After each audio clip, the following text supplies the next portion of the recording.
So loads of football over the weekend. Sunday's the big day, of course, 10 Premier League games. We've also got the Championship playoffs, semi-final first leg to look forward to, with exclusive coverage and commentary on both of those games on talkSPORT.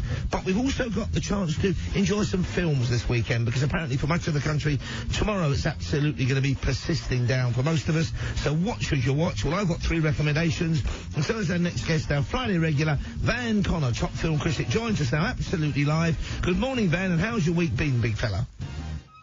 Good morning to you as well, Mr. Ross. I can't possibly complain, sir. Okay, you're starting with a great comedy, hugely successful, spawned a sequel. It's ITV2, 9 o'clock tonight. It's got Mark Wahlberg. It's also got Ted. Tell us about that for those who don't know. So, Ted, this is a film I hold quite dear. I really wanted to see this when I first saw the marketing for it. I thought that's an amazing idea for a comedy. I can't get past the innately brilliant gimmick of a foul-mouthed, cursing, teddy bear brought to life with the voice of Peter Griffin. And I got to see this for my birthday, would you believe, in 2012, and it was a good night for all. This was the featured debut of Seth MacFarlane, who at this time I think was known really only for Family Guy, less so for American Dad. And this stars Mark Wahlberg. This was his first real out-and-out comedy. He'd done a few comedically charged things. This was the first proper comedy. It began life as the concept for another Seth MacFarlane animated show to follow, I think, his third one, which was the Cleveland show at that time. This is Wahlberg as a Bostonian named John Bennett. He works in a rental car. His job is for a rental car firm, and his best friend in the world is a teddy bear who he brought to life with a wish on Christmas when he was a little boy. The computer animated teddy bear then became a celebrity in the 80s. He spiraled into drugs and all the perils of fame, and he's now a washed-up celeb just eking out a living along the lines of, say, Sam Jones from Flash Gordon, who does in fact turn up here. And I've got a clip for you of what happens when dating becomes a question between the now 2 adult characters. It's ITV2, it's 9 o'clock tonight, it's Ted. How's work? Sucks. Yeah. You? Yeah, not bad, actually. I met a girl. She's a cashier. No way, that's awesome. Yeah.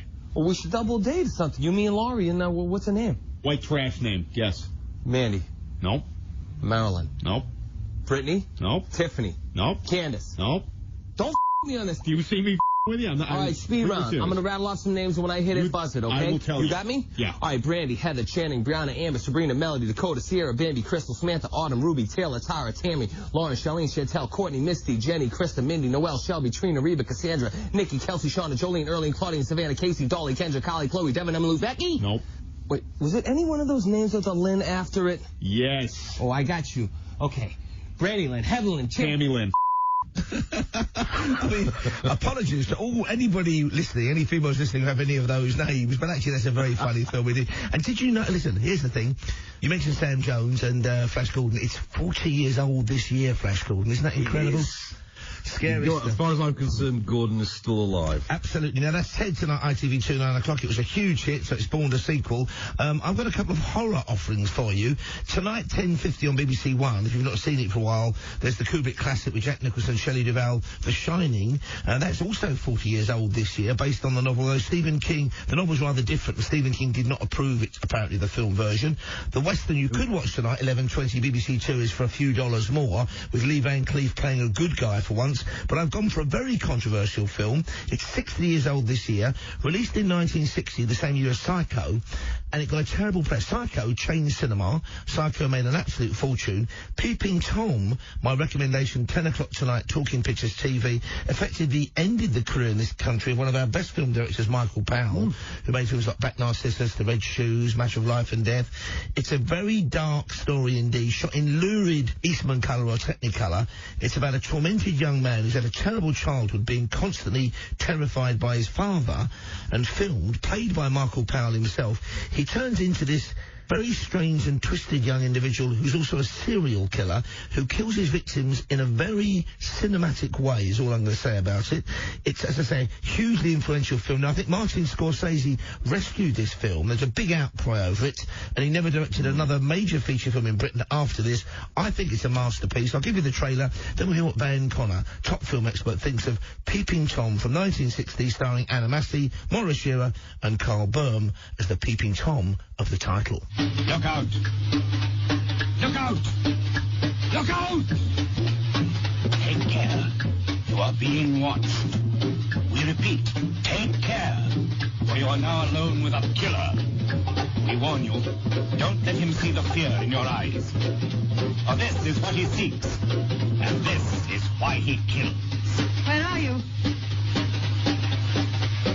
Where are you? It's got a strong Hitchcock element, this film, because it's a horror film that's also about watching and prying and seeing. This was a hugely influential film, and still is, I think, Van, isn't it?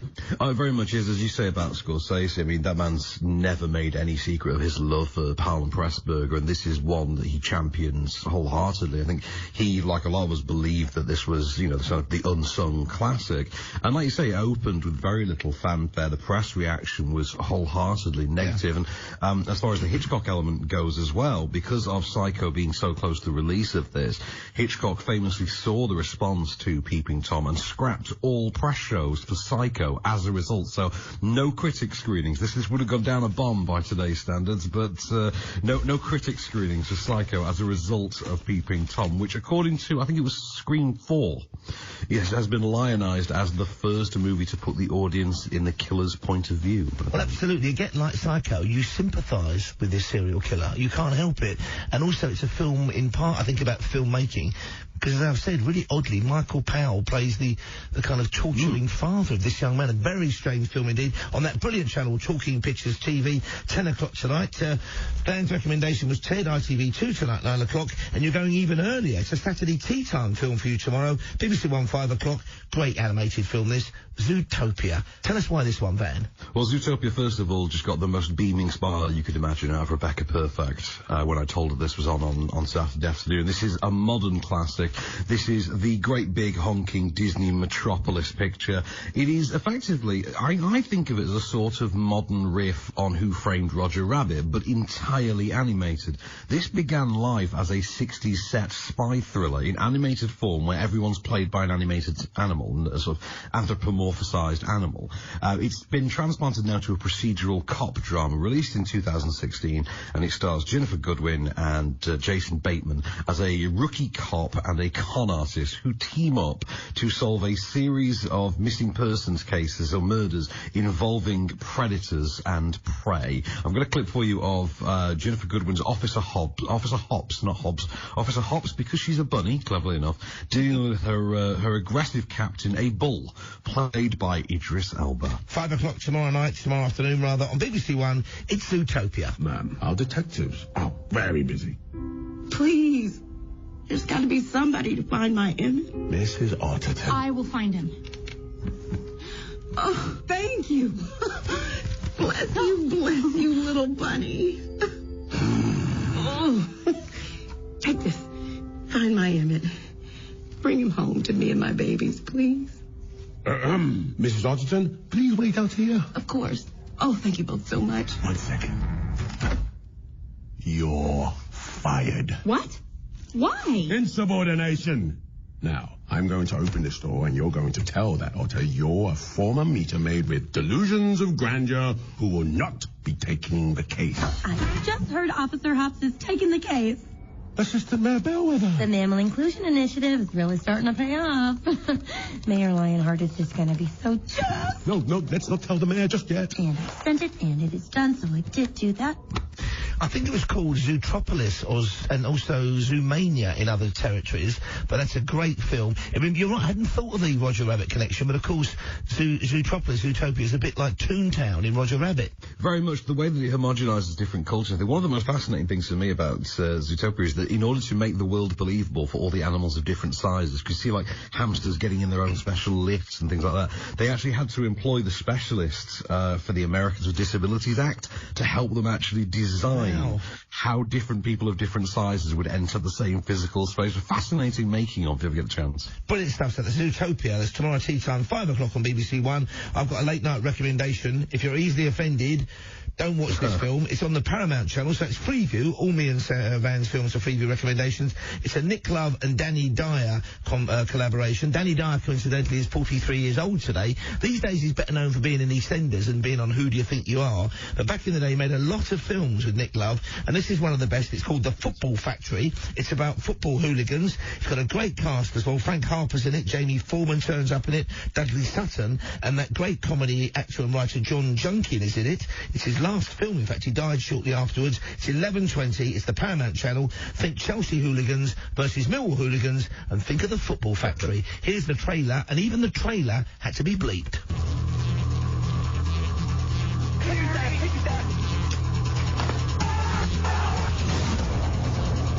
There's nothing different about me. I'm just another bored Mal approaching 30 in a dead-end job who lives for the weekend. Casual sex, watered down lager, heavily cut drugs, and occasionally kicking out of someone. Just by their little firm, at a pub in Denby Street. Right, which one of them staring at me? Please don't start, dude. All right, sweetheart. I'm going to smash them ringing now, sweetheart. Cut a little cheeky tequila. Should we get on it? It is full on, it is fierce. I mean, Nick Love's films are sometimes critically given the thumbs down, but I like the energy of them. And it's based on, there's a trilogy of novels, actually, that are worth reading, folks, if you like kind of football stories, football fiction by John King. Interesting film, this, I think, because, of course, like a lot of films in this area, it's been accused of glorifying the violence it portrays on screen. I don't think that's true in this case, because at times this film is genuinely frightening and genuinely appalling, I think, for what you see on screen. I would absolutely agree with that. I think the thing with this film as well is it came out at a specific point where it had a rival project, as some of these things do. I think this came out within a noticeably short window of Lexi Alexander's Green Street around the same time, and that was Elijah Wood and Charlie Hunnam, very young Charlie Hunnam then. But that was a lot more American friendly, and this was taken as sort of the more authentic, the more raw British one. But like you say about Nick Love and Danny Dyer, they had a partnership around this time where they did a number of films together. I think Football Factory was part of a series that went on to include things like The Business as well. I think and there ain't one before then, which was a charming film called, I think, Goodbye Charlie Bright, that Danny Bear used to be on the Word, had a small part in, and that's basically about life growing up, and it's not particularly violent, not particularly over the top with sex and stuff, about just growing up on a council estate. So they're very much into trying to reflect accurately elements of working class life in the UK in general, London in particular. I think so, like you say, but I don't think it glorifies violence so much as I think just gives it a more of a raw, glistening appeal. I think glorifying it would be overselling it a little bit. I think it's quite a nasty film. It's quite good about how nasty it goes with it. Okay, now Sunday, my recommendation is a Western of the weekend. Got to have one every weekend. I've mentioned that tonight, 11:20, for a few dollars more, the middle of the Man with No Name trilogy. This is a cracker for me. I love this film. From 1957, it stars Barbara Stanwyck and Barry Sullivan. Written and directed by that real kind of maverick figure in Hollywood, Sam Fuller. It's black and white, but it was shot in CinemaScope, so it's an amazing thing to watch on a wider screen telly. It's got a 3-minute tracking shot, 3 minutes 15 seconds, I think, that is just one of the best things you've ever seen in black and white photography. It's called 40 Guns, and it's basically about that. Barbara Stanwyck plays this woman who rules Arizona Territory before it's a state, and to keep things in line but to maintain her power, she's enlisted 40 hired guns, okay? A marshal, played by Dean Jaggers, who's the general in White Christmas, is having problems. Another marshal turns up to help him out. Gene Barry's in it as well, from Burke's Law and things like that. It's a great movie, this. Made an absolute fortune at the time. I think it cost under $1 million, made over $10 million. I've got the trailer. If you like a Western, who doesn't? $5.25, Sony Action. There's also Sony Action Plus One. Try and catch it, folks. It's a belter. 40 Guns. The screen rocks from the impact of 40 Guns. Samuel Fuller's CinemaScope story of the lusty days when Arizona was a territory, and Jessica Drummond was its queen. Starring Barbara Stanwyck as the high-riding woman with a whip who lashed every man down before her, until one man kissed her with a bullet. Kissed her with a bullet. Not literally, of course, there. So that's my recommendation, 40 Guns by... He's a kind of filmmaker, Sam Fuller, isn't he? I think he turns up almost playing himself in a Wim Wenders film. It's funny you say that about the filmmaker thing, because I was just thinking about how 40 Guns compares in its day to something like Avatar in our age. Like you said about the CinemaScope, it was a really big deal how much 40 Guns relied on widescreen. Like that tracking shot was the longest tracking shot they'd they'd ever shot at Fox at the time. Brilliant stuff. Okay, and your recommendation is, well, something to raise a smile, and also a great action film as well. Channel 4, 9 o'clock Sunday night, The Hitman's Bodyguard. Tell us about this one. This is a great, almost a kind of anti-buddy film, this, isn't it? It kind of is, and you know I can't resist chucking in a Ryan Reynolds action comedy whenever I possibly can, Mr. Ross. So yes, the idea we both disagree on Van Wilder's Party Liaison, one of the few films I never want to see again. But also, tell us about this one, because it's a great setup, this, isn't it? It is. So it's Ryan Reynolds on the one hand. Ryan Reynolds playing the straight man for a change, arguably, opposite Samuel L. Jackson. So Samuel L. Jackson is the hitman, Ryan Reynolds is the bodyguard. It is literally that. He's the bodyguard who must escort the world's most notorious hitman, played by Sam Jackson, to testify at The Hague against a war criminal played by Gary Oldman, who has dispatched his goons to ensure that these two souls do not make it, midnight run style, across Europe to get to The Hague. I've got a clip for you. Here we go.